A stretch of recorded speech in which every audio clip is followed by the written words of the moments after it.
Assalamualaikum warahmatullahi wabarakatuh. Perkenalkan, nama saya Muhammad Fajar, NPM 2021020254. Saya dari Prodi Hukum Tata Negara, kelas A semester 4. Di sini saya akan mempresentasikan makalah tentang ketaatan para pemimpin dan tanggung jawab pemimpin. Yang pertama, pembahasan.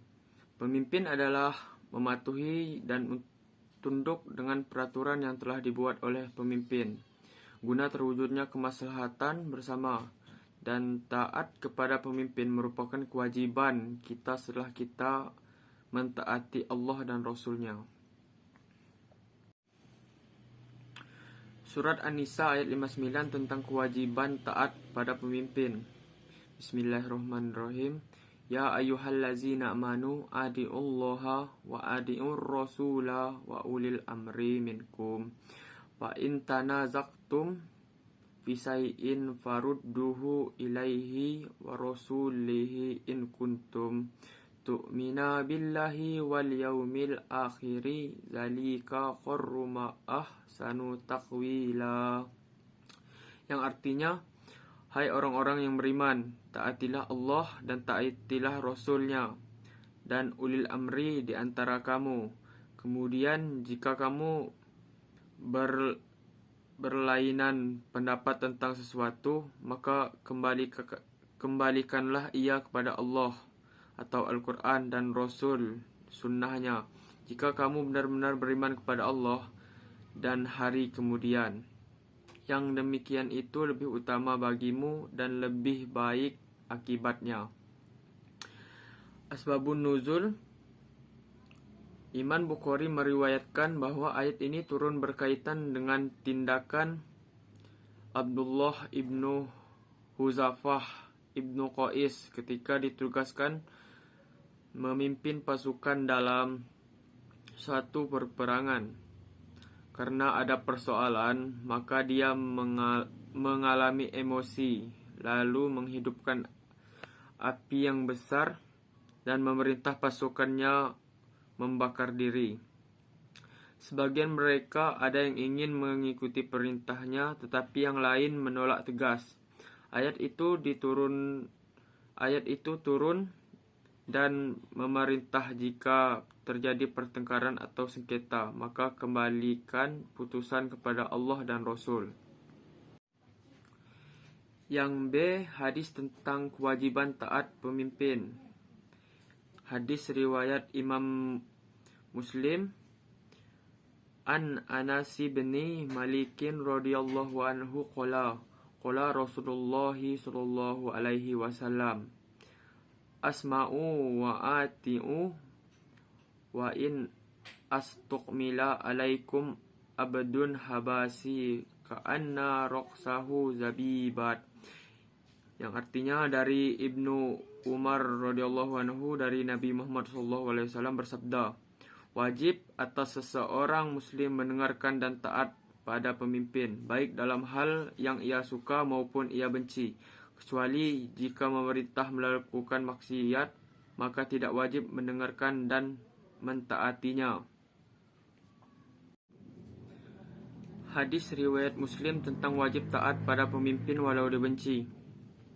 Jia doa immatikumul lazina tuhibbunahum wa yuhibbunakum wa yusalluna alaikum wa tusalluna alaihim wasiraru alaikumul lazina tubidu nahum wa yub'idunakum wa tal'anu nahum wa yal'anu lakum kilaya Rasulullahi afala nunabizuhum bi sayfi fakhola ma'akumu bikumus solata wa iza ra'aitum min ulatikum say'an takrohum nahu pakrohum amalahu wala tanzi'u yadan min ta'atin.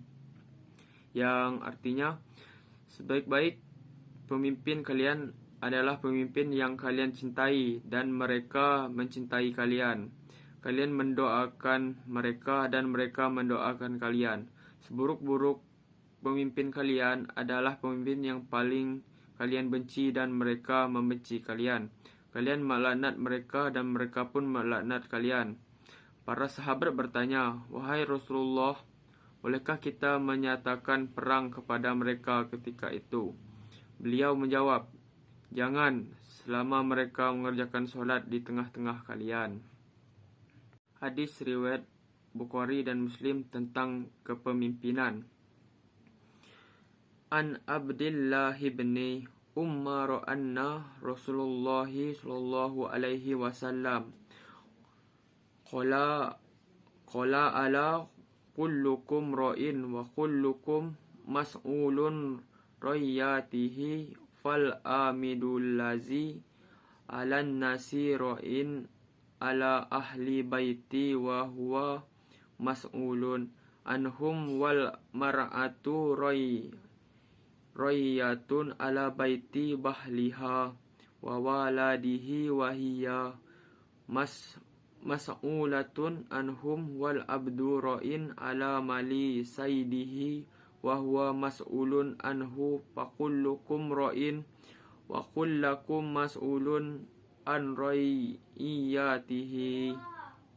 Yang artinya, Ibnu Umar radhiyallahu anhu berkata, saya telah mendengar Rasulullah sallallahu alaihi wasallam bersabda, setiap orang adalah pemimpin dan akan diminta pertanggungjawabannya atas kepemimpinannya. Seorang kepala negara akan diminta pertanggungjawabannya perihal rakyat yang dipimpinnya. Seorang suami akan ditanya perihal keluarga yang dipimpinnya. Seorang istri yang memelihara rumah tangga suaminya akan ditanya perihal tanggung jawab dan tugasnya. Bahkan seorang pembantu atau pekerja rumah tangga yang bertugas memelihara barang milik majikannya juga akan ditanya dari hal yang dipimpinnya. Dan kamu sekalian pemimpin dan akan diminta pertanggungjawab dari hal-hal yang dipimpinnya. Yang C, kandungan hukum ayat dan hadis. Yang pertama, setiap orang mukmin wajib taat kepada pemimpin yang dipilih, baik dia orang yang disukai atau ia benci, siapapun orangnya dan apapun juga status sosialnya. Yang kedua, ulil amri adalah imam, penguasa, hakim, dan semua orang-orang memiliki kekuasaan yang syar'i, bukan kekuasaan diktator. 3. Batas ketaatan pada pemimpin adalah selama memerintah kebaikan dan tidak menyuruh berbuat maksiat. Jika pemimpin itu menyuruh maksiat, maka tidak wajib lagi ditaati perintahnya. Yang D, kasus. Presiden pertama Indonesia dikenal sebagai pemimpin karismatik. Soekarno juga dijuluki sebagai orator sejati. Gaya berpidatonya yang heroik tanpa teks mampu memukau orang yang mendengarkannya. Semangat nasionalisme dan kemampuan memimpin berhasil membawa perubahan bangsa, baik dalam negeri maupun internasional. Sikap keras dan tidak mau didikte bangsa lain membuat Indonesia dihargai dunia internasional. Sikap ini ditunjukkan Soekarno ketika menghadapi adanya ancaman akan berdirinya Federasi Malaysia. Soekarno pernah berpidato berapi-api di depan rakyat dengan menyatakan ganyang Malaysia. Sikap tersebut didasari kemaharan Soekarno adanya upaya Inggris untuk menggabungkan 4 negara menjadi satu dengan nama Federasi Malaysia, yaitu Malaysia, Sabah, Sarawak, dan Singapura. Pembentukan Federasi Malaysia itu dinilai Soekarno sebagai taktik Inggris untuk menekan kesejahteraan Indonesia dan mengunci kebebasan Indonesia. Terbentuknya Federasi Malaysia akan mengunci jalur semenanjung Malaysia.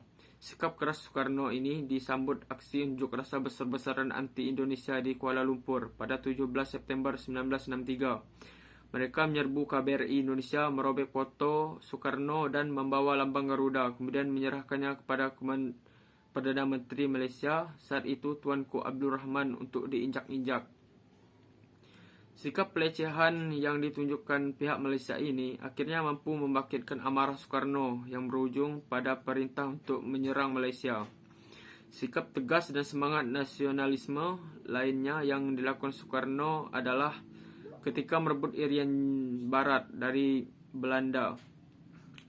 Soekarno dengan kecerdikannya saat itu memanfaatkan perang dingin yang terjadi antara Amerika Serikat dan Uni Soviet. Diplomasi Soekarno berhasil memanfaatkan kekuasaan militer Uni Soviet untuk mendukung perjuangan Indonesia dalam merebut Irian Barat yang sekarang bernama Papua dari penduduk Belanda. Soekarno juga berhasil menekan Amerika untuk menarik Belanda dari wilayah Irian Barat setelah meyakinkan Amerika Serikat bahwa Uni Soviet akan membantu Indonesia dalam mengusir Belanda dari wilayah Irian Barat. Yang E, analisis kasus. Bicara tentang kondisi negara ini tentu tidak dapat dilepaskan dengan kualitas kepemimpinan nasional. Pada 17 Agustus 2015 lalu, Republik Indonesia genap berusia 70 tahun. Di Republik yang beranjak dewasa ini dibutuhkan pemimpin yang kuat untuk mengembalikan harkat dan martabat Indonesia di mata internasional. Negeri ini membutuhkan kepemimpinan yang berani melepas cengkeraman asing atas potensi kekayaan alam Indonesia demi kesejahteraan rakyatnya. Bukan pemimpin yang sekedar mengamankan kekuasaan dengan pencitraan. Bukan pemimpin yang sekedar melindungi dan mengakomodir kelompoknya, terlepas dari sebagai kontroversi masing-masing. Ada beberapa pemimpin yang bisa menjadi cermin dan bahan renungan bagi para pemimpin sekarang di negeri ini dalam menjalankan tugas, yaitu salah satunya Insinyur Soekarno. Baik, hanya itu saja yang bisa saya sampaikan. Bila banyak salah kata, saya mohon maaf. Saya akhiri. Wassalamualaikum warahmatullahi wabarakatuh.